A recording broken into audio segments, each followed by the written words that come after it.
Operation కగార్ను వెంటనే ఆపాలన్నారు MLC కవిత. బనకచెర్ల ప్రాజెక్టుతో తెలంగాణకు నష్టం లేదని ఏపీ మంత్రి నిమ్మల రామనాయుడు అబద్ధం చెప్పారన్నారు ఎమ్మెల్సీ కవిత. పోలవరం ప్రాజెక్టు వద్ద గోదావరి లింకేజ్ ఉంటే తెలంగాణకు నష్టం జరుగుతుందని చెప్పారు. అయితే చంద్రబాబు నాయుడు ఏపీకి లాభం జరిగే విధంగా పనిచేస్తున్నారని విమర్శించారు ఆమె. రేవంత్ రెడ్డి ఢిల్లీకి వెళ్లి రావడం తప్ప చేసేదేమీ లేదన్నారు.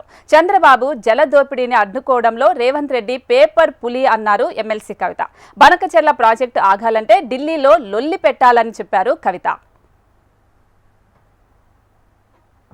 మళ్ళీ ఒక్కసారి ఆపరేషన్ కగార్ ఆపాలని కేంద్ర రాష్ట్ర ప్రభుత్వాలకు ఇద్దరికీ కూడా తెలంగాణ జాగృతి తరఫున విజ్ఞప్తి చేస్తూ ఉన్నాం.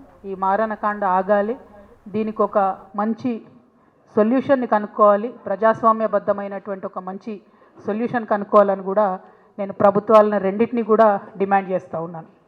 అదేవిధంగా నిన్న ఆంధ్ర ప్రాంతానికి సంబంధించినటువంటి ఇరిగేషన్ మంత్రివర్యులు నిమ్మల రామానాయుడు గారు మాట్లాడడం జరిగింది.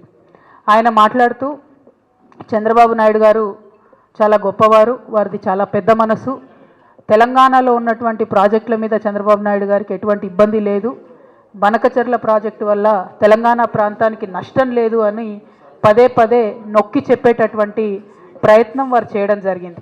మహబూబ్ నగర్ నల్లమల్ల బిడ్డనని చెప్పుకునేటటువంటి చీఫ్ మినిస్టర్ గారు మరి నల్లమల్ల పులిబిడ్డ అని చెప్తారు. చంద్రబాబు నాయుడు విషయంలో జలదోపిడిని నివారించే విషయంలో మాత్రం రేవంత్ రెడ్డి గారు పేపర్ టైగర్గా మిగిలిపోయినరని చెప్పి నేను ఈ సందర్భంగా ఆరోపణ చేస్తూ ఉన్నాను. మీరు పులిబిడ్డ కాదు, you are just a paper tiger. మీరు జలదోపిడి ఆపకపోతే మాత్రం మహబూబ్ నగర్ జిల్లా, తెలంగాణ సమాజం రేవంత్ రెడ్డి గారిని ఎన్నటికీ కూడా క్షమించదు.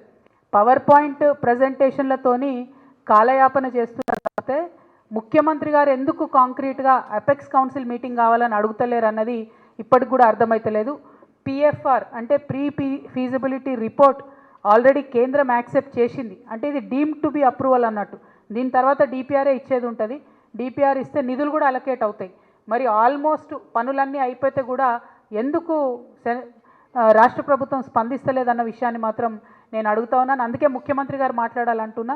ఉత్తమ్ కుమార్ అన్న ఎన్ని పవర్ పాయింట్ ప్రజెంటేషన్లు పెట్టి లోకల్గా మన ఎంపీలకు చెప్పినా దానివల్ల ప్రాజెక్ట్ ఆగేది లేదు.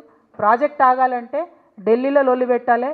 ఇది ఢిల్లీలో లొల్లి పెట్టేటటువంటి టైము, కాబట్టి అక్కడికి పోయి యుద్ధం చేయాలని చెప్పి నేను రేవంత్ రెడ్డి గారిని డిమాండ్ చేస్తూ ఉన్నాను.